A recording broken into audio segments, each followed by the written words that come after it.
हाँ, तो आज अपन एक बहुत इंपॉर्टेंट चैप्टर स्टार्ट करने जा रहे हैं आपके मैथ का। उसका नाम है पृष्ठीय क्षेत्रफल और आयतन, सरफेस एरिया एंड वॉल्यूम। बहुत ज़्यादा इंपॉर्टेंट है और आपके कॉम्पिटिटिव एग्जाम में भी यहाँ से सीधा सीधा क्वेश्चन पूछा जाता है। ठीक है, इसलिए जैसे आप कोई सा भी गवर्नमेंट जॉब का जब फॉर्म भरोगे कल को 12th होने के पास होने के बाद में, 10th पास में बहुत सारी वैकेंसी आती है, तो ये चैप्टर आपको देखने को मिलेगा। इस बार नए सिलेबस के अकॉर्डिंग ये 12वां चैप्टर है, वैसे ये पुरानी बुक के अंदर 13वां चैप्टर हुआ करता था। ठीक है, इसमें अब आपके सामने दो एक्सरसाइज है, 12.1 और 12.2।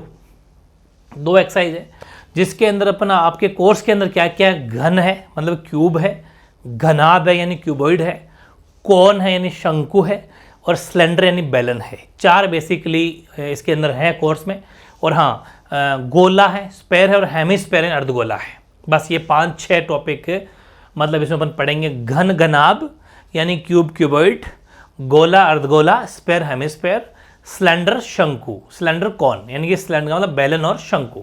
कुल मिला के 6 टॉपिक आपके दो एक्सरसाइज के अंदर हैं। लेकिन आपको पता ही है, मैं कोई सी भी एक्सरसाइज या कोई सा भी चैप्टर स्टार्ट करने से पहले उसकी एक बार पूरा खाका, एक पृष्ठभूमि, एक पूरी रूपरेखा तैयार करते हैं। वो ये है कि इस एक्सरसाइज के अंदर या इस पूरे चैप्टर के अंदर कौन कौन से फॉर्मूले यूज होने हैं, वो सारे फॉर्मूले मैंने आपको लिखवा दिए हैं, मतलब अभी लिखवा दूंगा। तो आपको अपने रजिस्टर के अंदर चैप्टर नंबर 12 लगा के चैप्टर का नाम लिखिए, सम इंपॉर्टेंट फॉर्मूलाज हेडिंग लगानी है, कुछ महत्वपूर्ण सूत्र ये हेडिंग लगानी है और सारे फॉर्मूले लिखने हैं। और फिर आपको फिर भी एक पेज छोड़ के 12.1 स्टार्ट करनी है, क्योंकि और भी कोई खास इंपॉर्टेंट बात होगी तो अपन उसको वहीं पर जाके लिख लेंगे। हर चैप्टर से पहले आपको यही काम करना है। तो चलो, मैंने कुछ फॉर्मूले लिख दिए। वैसे सारे मुझे तो मुख्य ज़बान याद है, आपको भी याद हो जाएंगे। पहले मैं बात करूंगा, वो हेडिंग लगानी है घन यानी कि क्यूब। अब क्यूब में कितने सूत्र या फॉर्मूले बनते हैं, बस वो अपन को देखना है। तो मैं बार बार घन घन घन नहीं लिखूंगा। ये मैंने लिखा संपूर्ण पृष्ठीय क्षेत्रफल। इसका मतलब किसका संपूर्ण पृष्ठीय क्षेत्रफल है, किसका टोटल सरफेस एरिया है, तो घन का। हेडिंग घन लगा दो। घन का टीएस यानी संपूर्ण पृष्ठीय क्षेत्रफल, घन का वक्र पृष्ठीय क्षेत्रफल या पार्श्व पृष्ठीय क्षेत्रफल, घन का आयतन, घन के विकर्ण की लंबाई। मतलब होने को घन ही घन है, क्यूब ही क्यूब है। ठीक है ना, ये ध्यान रखना। हेडिंग आपको क्यूब लगानी है और फिर मेरी बातों को ध्यान से समझना है। इसका सबसे पहले फॉर्मूला, घन का संपूर्ण पृष्ठीय क्षेत्रफल, total surface area of cube. आपको पता है क्यूब जो होता है, घन जो होता है, उसकी हर साइड बराबर होती है, 6 की 6 भुजाएं। घन में 6 भुजा होती है और 6, अभी बता दूंगा डायग्राम कैसा बनता है। 6 की 6 भुजाएं बराबर होती है और इसलिए इसका फॉर्मूला होता है 6 भुजा स्क्वायर। हिंदी मीडियम वाले 6 भुजा स्क्वायर लिखेंगे, इंग्लिश मीडियम वाले 6 साइड स्क्वायर लिख सकते हैं, या फिर आप सभी मिलके 6a स्क्वायर भी इसको बोल सकते हैं। बात एक ही है, 6a स्क्वायर, लेकिन अच्छा रहता है कि ऐसा अपन लिखें तो थोड़ा समझ आता है। 6 साइड स्क्वायर तो एक ही बात है, 6a स्क्वायर भी इसको लिखा जा सकता है शॉर्ट में। घन का वक्र पृष्ठीय क्षेत्रफल बोल दो, चाहे पार्श्व पृष्ठीय क्षेत्रफल बोल दो, कवर्ड सरफेस एरिया बोल दो, चाहे लेटरल सरफेस एरिया बोल दो, चाहे एरिया ऑफ 4 साइड। इसकी भी 4 साइड होती है लेकिन वो जरूरत नहीं है। वैसे ये दोनों बात एक ही है। इसका फॉर्मूला आता है 4 साइड स्क्वायर, 4 भुजा स्क्वायर, या फिर शॉर्ट में कह सकते हो 4a स्क्वायर। बहुत इंपॉर्टेंट है। फिर है घन का आयतन, वॉल्यूम ऑफ क्यूब। इसका फॉर्मूला है भुजा क्यूब यानी कि साइड क्यूब, या फिर शॉर्ट में कह सकते हो a क्यूब। ठीक है ना, तब भी सही है। अगला, घन के विकर्ण की लंबाई, लेंथ ऑफ डायगोनल, वो होती है √3 इंटू भुजा, या √3 इंटू साइड, या फिर शॉर्ट में √3a। ये भी शॉर्ट में कहा जा सकता है। तो ये कुल मिला के घन के 4 फॉर्मूले हो गए। अब हम बात करते हैं घनाभ की। ऐसा एक बात और बहुत बड़ी बात इसी घन की है, अभी घनाभ की नहीं, घन में लिखना। तो मतलब घन की कितनी बातें हो गई, एक बात, ये दूसरी बात घन की, ये तीसरी बात घन की यानी क्यूब की, और क्यूब की चौथी बात, ये क्यूब की 5वीं बात। ये बहुत इंपॉर्टेंट बात है 5वीं भी। घन का आधार, देखो आधार चाहे ऊपर वाला हो चाहे नीचे वाला हो, ऊपर का घन का आधार को मैं अगर मोटा मोटी ये कहूँ ना कि पेंदा, पेंदा में देशी भाषा में वर्ड यूज करता हूँ पेंदा। पेंदा का मतलब है पेंदा हो चाहे छत हो, बात एक ही है। उसको अपन बोलेंगे बेस, उसको बोला बेस आता है। चाहे घन मतलब क्यूब का पेंदा हो चाहे छत हो, ठीक है, मतलब सरफेस हो चाहे रूफ हो, एक ही बात है। अगर वो है तो उसका जो बेस होता है घन का, बेस ऑफ क्यूब, वो ध्यान रखना वर्ग होता है, वर्ग स्क्वायर। क्या कहना चाह रहा हूं मैं, समझ में आया आपके, कि ये जो छत है, ये छत है, ये अपने आप में क्या है, वर्ग है, क्योंकि 1 2 3 4 भुजाएं इसके अंदर है और चारों साइडें बराबर होती है इसकी, मतलब ये स्क्वायर होती है। ध्यान रखें, हर किसी का पेंदा या छत कैसी होती है बहुत जरूरी है, इसलिए ध्यान रखें कि घन यानी क्यूब का छत बोलो चाहे पेंदा बोलो, दोनों के आधार बोलो, वो वर्ग होता है और वर्ग का क्षेत्रफल का फॉर्मूला होता है भुजा स्क्वायर। ये एरिया का फॉर्मूला होता है, वर्ग के क्षेत्रफल का फॉर्मूला हम जानते हैं, वो भुजा स्क्वायर होता है। ठीक है, अब आप कहेंगे इसकी क्या जरूरत पड़ गई, बिल्कुल सही कहा। एग्जाम में क्वेश्चन आएगा, क्या आएगा कि एक कोई बॉक्स है जो घन के आकार का है, मतलब क्यूब की शेप का है, बट उसकी ऊपर की छत खुली है, मुंह ऊपर का जो मुंह ये है ना, ये ढक्कन खुला है, तो 5 साइडें काम आएगी। तो अपन फिर 4a² प्लस a² लगा देंगे, 4 तो साइड है, एक ये वाली छत, या फिर 6a² पूरे में से एक साइड हटा देंगे, भुजा स्क्वायर हटा देंगे, क्योंकि एक छत खुली है, ढक्कन खुला ऊपर से। लेकिन ये पता होना चाहिए ना कि एक ढक्कन कैसा होता है, तो क्यूब का एक ढक्कन या क्यूब की छत या क्यूब का पेंदा हमेशा वर्ग होता है। ऐसा मान लो कि क्यूब की हर साइड, घन की हर भुजा वर्ग होती है, स्क्वायर होती है, जिसका फॉर्मूला ये होता है। ठीक है, ये याद रखना है। ऐसे ही क्यूबॉइड घनाभ है, घनाभ का टोटल, अब मैंने शॉर्ट में लिखा है, वहां पर तो फुल फॉर्म लिखी थी ना, अब शॉर्ट में है TSA, मतलब टोटल सरफेस एरिया, संपूर्ण पृष्ठीय क्षेत्रफल घनाभ का, वो होता है 2 ब्रैकेट में LB इंटू BH प्लस है बीच में ना, प्लस HL। हिंदी मीडियम वाले चाहें तो वैसे फुल फॉर्म LB लिख सकते हो, चाहो तो आप ऐसा भी लिख सकते हो 2 लंबाई इंटू चौड़ाई। ठीक है, LB का मतलब लंबाई इंटू चौड़ाई, प्लस चौड़ाई इंटू ऊंचाई, चौड़ाई इंटू ऊंचाई, प्लस H इंटू L, ऊंचाई इंटू लंबाई। ठीक है ना, एक ही बात है, ये फॉर्मूला आपको लिखना है। ये फॉर्मूला होता है संपूर्ण पृष्ठीय क्षेत्रफल का। अच्छा, घन का डायग्राम तो आपने देख लिया ना, घनाभ का थोड़ा फैला फैला सा होता है, मतलब जैसे घन जो होता है, क्यूब जो होता है, क्यूब की हर साइड वर्ग होती है, स्क्वायर होती है, वैसे घनाभ की हर साइड या फिर बेस या पेंदा जो भी होता है वो क्या होता है, रेक्टेंगल होता है, आयत होता है। इसकी हर भुजा क्या होती है, आयत होती है, लिख दिया मैंने। घनाभ का आधार बेस ऑफ क्यूबॉइड, ये मैंने बेस तो जानबूझ के लिखा है, आप इसको बेस बोलो चाहे पेंदा बोलो चाहे छत बोलो चाहे दीवारें बोलो, कुछ ही बोल दो, हर एक दीवार रेक्टेंगल होती है, आयत होती है, और आयत का फॉर्मूला L इंटू भी होता है, मतलब लंबाई इंटू चौड़ाई होता है आयत के क्षेत्रफल का, आयत के एरिया का। ये काम आएगा, अपने जरूर काम आएगा, ध्यान रखना। इसलिए मैंने उसका भी आपको छत या बेस हर साइड लिखा दी थी, तो ध्यान रखें, हर साइड या हर भुजा क्यूब की तो वर्ग होती है, स्क्वायर होती है, और क्यूबॉइड यानी घनाभ की हर साइड या हर भुजा रेक्टेंगल आयत होती है। ठीक है, ये बेसिक बात है। चलो, TSA टोटल सरफेस एरिया, संपूर्ण पृष्ठीय क्षेत्रफल, 2 LB BH HL होता ही है। ठीक है, इसको चाहिए, अब ये सबसे इंपॉर्टेंट बन गया यहाँ पर, ये इंपॉर्टेंट है बहुत ज्यादा, जो अलग से पूछते हैं। ठीक है, CSA यानी कवर्ड सरफेस एरिया, वक्र पृष्ठीय क्षेत्रफल, या LSA पार्श्व पृष्ठीय क्षेत्रफल, या फिर एरिया ऑफ 4 वॉल्स यानी 4 दीवारों का क्षेत्रफल, तीनों ही बातें एक ही है। इसका फॉर्मूला होता है 2 लंबाई प्लस चौड़ाई इंटू ऊंचाई, 2L plus B into H, बहुत ज्यादा इंपॉर्टेंट फॉर्मूला है।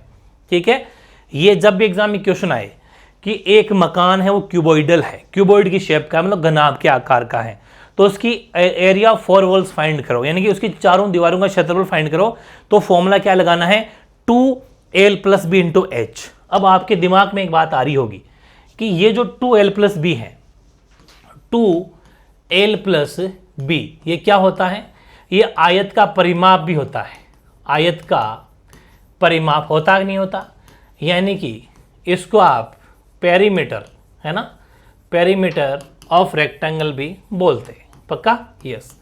तो ध्यान रखें, ये फॉर्मूला इसी में से निकला है, 2L plus B into H, मतलब इसको इसीलिए 2L plus B into H को क्या बोला जाता है, इसको ऐसा भी बोला जाता है परिमाप इंटू ऊंचाई, यानी कि पेरीमीटर इंटू हाइट।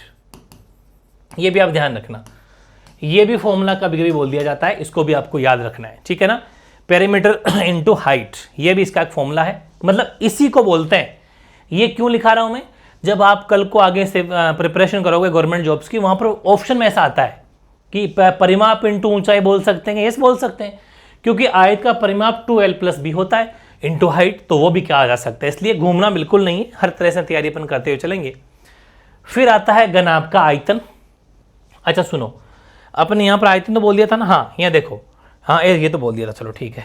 इसमें बात करें तो घनाभ यानी क्यूबॉइड का आयतन, वॉल्यूम ऑफ क्यूबॉइड वो होता है L into B into H, लंबाई इंटू चौड़ाई इंटू ऊंचाई, ठीक है। घनाभ के विकर्ण की लंबाई, जैसे वहां पर क्या थी, √3a थे ना, √3a था, वैसे यहां पर है अंडर रूट में लंबाई का स्क्वायर प्लस चौड़ाई का स्क्वायर प्लस ऊंचाई का square, L² plus B² plus H²। ये है घनाभ के विकर्ण की लंबाई, बहुत इंपॉर्टेंट फैक्ट है, ठीक है, ये भी याद कर लेना। बाकी मैंने आपको लिखवाई दी।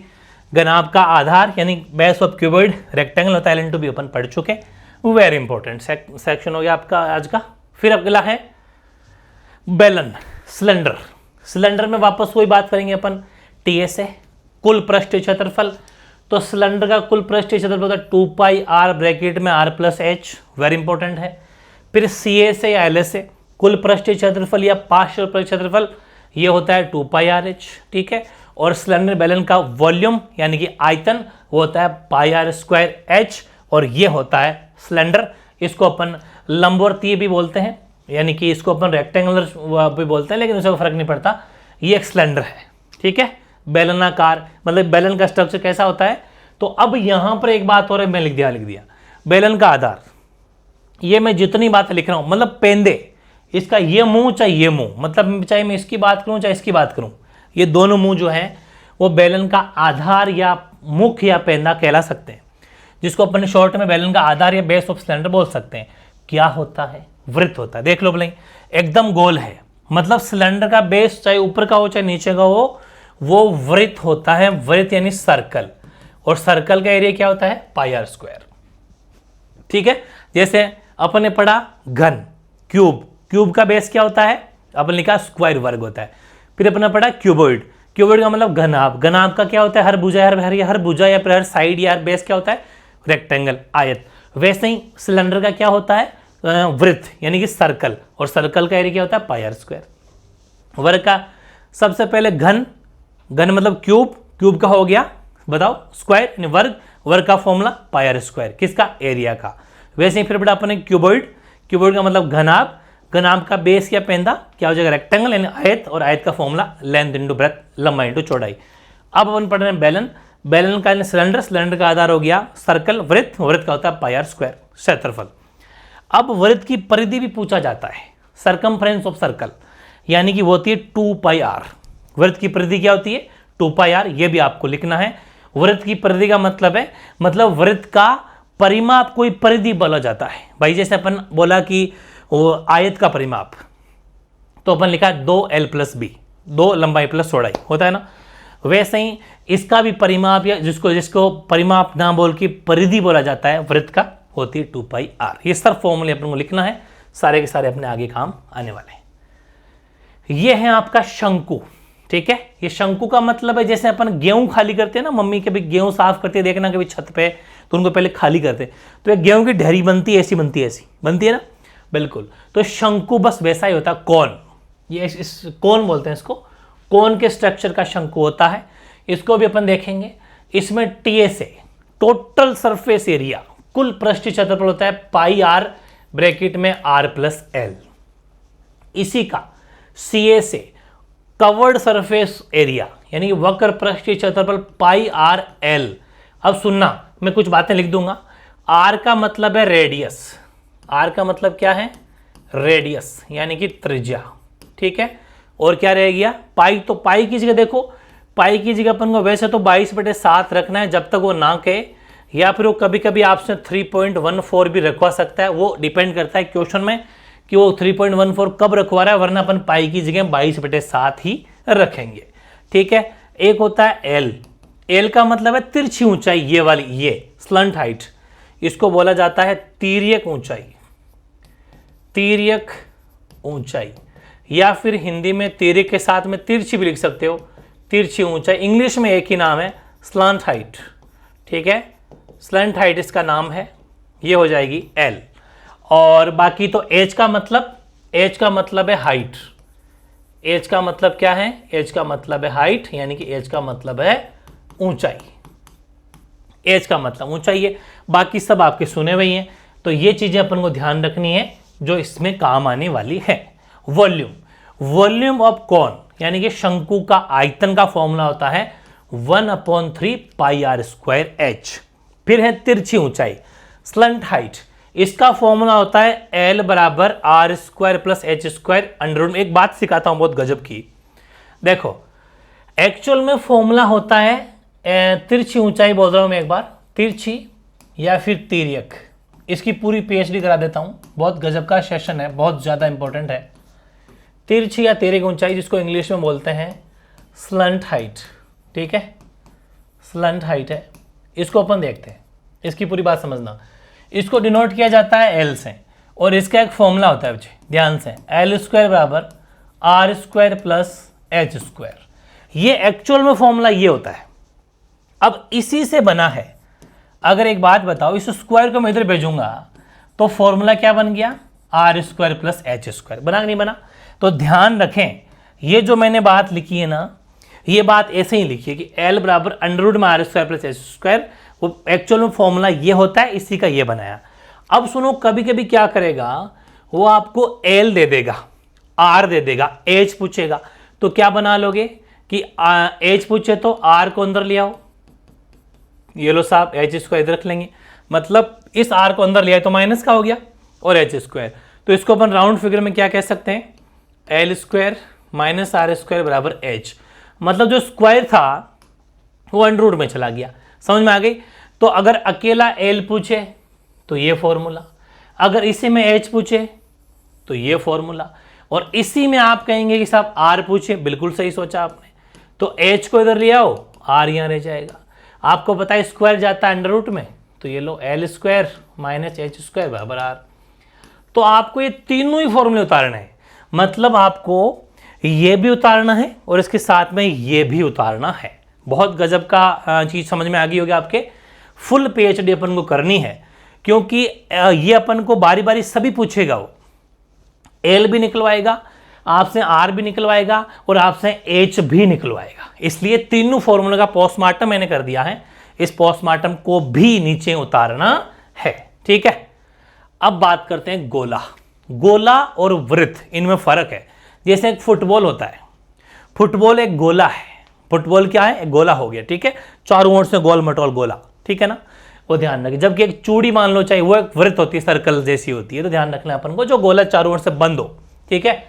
गोला स्फेयर जो है, इसका कुल पृष्ठीय क्षेत्रफल, टोटल सरफेस एरिया जो होता है, वो होता है आपके 4 पाई आर स्क्वायर। क्या होता है टोटल सरफेस एरिया, क्या होता है 4 पाई स्क्वायर। अब गोले के अंदर टोटल सरफेस एरिया बोल दो, चाहे कवर्ड सरफेस एरिया बोल दो, बात एक ही है, ठीक है। यानी कि टीए से बोलो चाहे सीए से बोलो, एक ही बात है, कंफ्यूजन की बिल्कुल भी जरूरत नहीं है। 4 पाई आर स्क्वायर, दोनों का फॉर्मूला सेम है, ठीक है, ओके। क्योंकि इसमें कुल वुल नहीं होता, गोला तो पूरा ही होता है, कुल कुल बोल दो चाहे कवर्ड बोल दो, क्योंकि जो कवर्ड होता है वो भी पृष्ठ होता है चारों ओर का, तो गोले में तो पूरा आएगा चारों ओर, ठीक है। तो गोले में वक्र पृष्ठीय क्षेत्रफल हो चाहे कुल पृष्ठ क्षेत्रफल हो, उनका फॉर्मूला 4 पाई आर स्क्वायर ही होता है। फिर गोले का आयतन, वॉल्यूम ऑफ स्फीयर, वो होता है very important 4/3 pi R cube, 4/3 pi R cube. और शंकु का होता है 1/3 पाई आर स्क्वायर एच, इसका 1/3 होता है शंकु का, कोन का तो होता है 1/3 और पाई आर स्क्वायर एच, लेकिन गोले में स्फीयर में 4/3 पाई आर क्यूब, ये ध्यान रखना, ठीक है। ऐसा गोला होता है, ये इसकी रेडियस है। कभी कभी क्या करता है, इसको पूरा दे देता है, तो ये इसके डायमीटर हो जाएगा, ठीक है। सपोज ये ओ, मैं एक नाम देता हूं ए बी, तो ए बी यहां पर क्या हो जाएगा, ए बी यहां पर डायमीटर हो जाएगा, ठीक है। तो ए बी यहां पर क्या है, डायमीटर है, यानी कि व्यास है।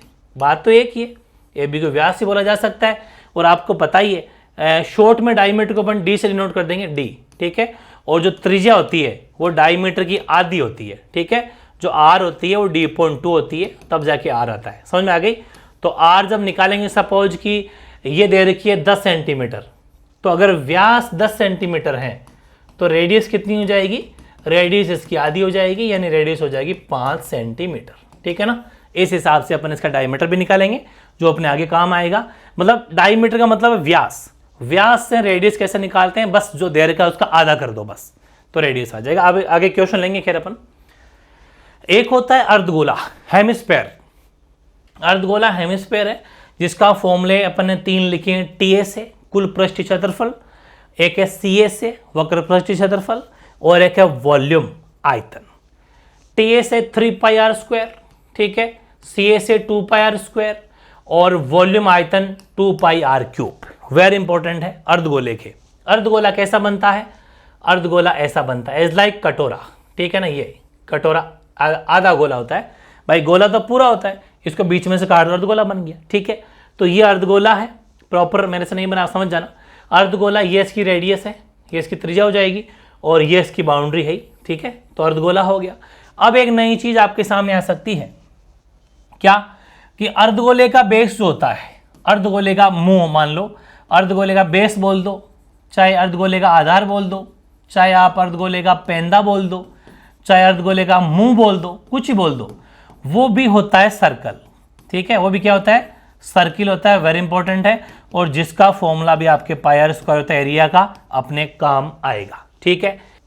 मतलब सारे इंपॉर्टेंट फॉर्मूले अपने कंप्लीट हो गए हैं, जो बहुत ज्यादा इंपॉर्टेंट है। अच्छा, एक वृत्त की परिधि मैंने यहां पर लिखी है, तो यहां पर आप वृत्त की परिधि के साथ में एक और लिख लो, अर्धवृत्त की परिधि, अर्धवृत्त की परिधि, ठीक है। अर्धवृत्त की परिधि भी लिख लो, इंपॉर्टेंट है।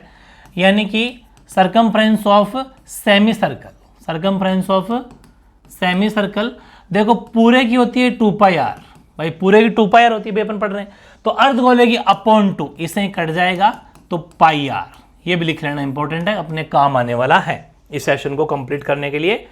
ये सारी बातें अपन को याद करनी है, ठीक है। तो मैंने जितने भी आपके फॉर्मूले लिखे हैं, घन हो गया इन क्यूब हो गया, घनाभ इन क्यूबॉइड हो गया, बेलन सिलेंडर हो गया, शंकु, अच्छा सुनो, शंकु में भी लिख देता हूं। शंकु का जो बेस होता है, देखो मैं लिख देता हूं यहीं पर, हाँ, शंकु का जो आधार होता है, शंकु का आधार, ये भी लिख लो भाई। शंकु का आधार का मतलब है base of cone, base of जो कोन होता है वो भी आपका वृत्त होता है, यानी कि सर्कल होता है, और सर्कल का फॉर्मूला वही πr²। तो ये भी ध्यान रखें, शंकु का आधार या फिर बेस ऑफ कोन भी वृत्त होता है, सर्कल होता है, उसका एरिया भी πr² लगाना है। और गोला तो खैर है ही, अर्धगोला तो है ही, अर्धगोले का बेस भी आपने लिख दिया, वो भी वृत्त यानी सर्कल होता है। ये बहुत इंपॉर्टेंट सेशन है आज का। तो एक काम करते हैं, सेशन को थोड़ा अपन अलग रख लेते हैं, ठीक है। ये सेशन अपना अलग रह जाएगा, ताकि इस चैप्टर में जितने भी फॉर्मूले थे उसको आप याद रखो, याद करके रखो, ताकि ये सारी चीजें अपने वहां काम आने वाली है। इनसे बाहर कुछ है नहीं। आयत का क्षेत्रफल, लंबाई इंटू चौड़ाई देख लिया अपने, एरिया ऑफ रेक्टेंगल वो भी देख लिया, पेरीमीटर ऑफ रेक्टेंगल, आयत का परिमाप अपने देख लिया, वो भी अपना हो गया कंप्लीट। मतलब मेरे हिसाब से सारी बातें एक बार हो गई। इनको आप याद करके रखो, क्योंकि ये बहुत सारी चीजें काम आने वाली है, जो अपन एक एक चीज को लास्ट तक देखेंगे। मतलब आपके इस चैप्टर में जो काम आएगी वो सारी ऑलमोस्ट कंप्लीट है। और फिर भी आपको एक पेज छोड़ना है, चाहे वो दोनों तरफ का छोड़ दो, चाहे एक तरफ का छोड़ दो पन्ना। उसको छोड़ने के बाद में जो नेक्स्ट सेशन आएगा 12.1 का, और एक आएगा 12.2 का, दोनों सेशन अलग अलग दो ही पार्ट में कंप्लीट करेंगे। एक वीडियो के अंदर 12.1, एक वीडियो में 12.2, दैट्स इट कंप्लीट। तो सेपरेट मेरे हिसाब से सही रहेगा। तो इनकी प्रैक्टिस रखना। मिलते हैं नए सेशन में, 2 पार्ट इस चैप्टर के आने वाले, 12.1 और 12.2। उसके बाद में अपना शानदार चैप्टर तैयार हो जाएगा। लेकिन फिर मेरी बात आपको माननी है, अगर क्लास 10th में 90 एबव लाना है और मैथ्स के अंदर 100 आउट ऑफ 100 लाना है, तो मेरी बात को आपको मानते हुए चलना है कि ये सेशन जो आज का मैंने रखा है, इसको हाथों हाथ अभी का अभी याद करके ही सोना है। क्योंकि सारे फॉर्मूले जब तक याद नहीं होंगे, चैप्टर स्टार्ट करने का बिल्कुल भी लॉजिक नहीं रह जाता। इसलिए ये चीज़ें आप याद रखना, ताकि चैप्टर अपन तुरंत कर लेंगे और तुरंत आपके सामने फॉर्मूले, जैसे मैं कहूँगा कि यहाँ पर ये लगाओ तो आपके तुरंत माइंड में आएंगे, यस यस ये तो हमें आता है, मतलब लगा देंगे। ठीक है, ये आपको ध्यान रखना है। फिर भी एक पेज छोड़ देना, कोई छोटी मोटी बात रह गई तो मैं आपको वो भी उतरा दूंगा। ठीक है, मिलते हैं 12.1 नेक्स्ट पार्ट में। ठीक है, ओके।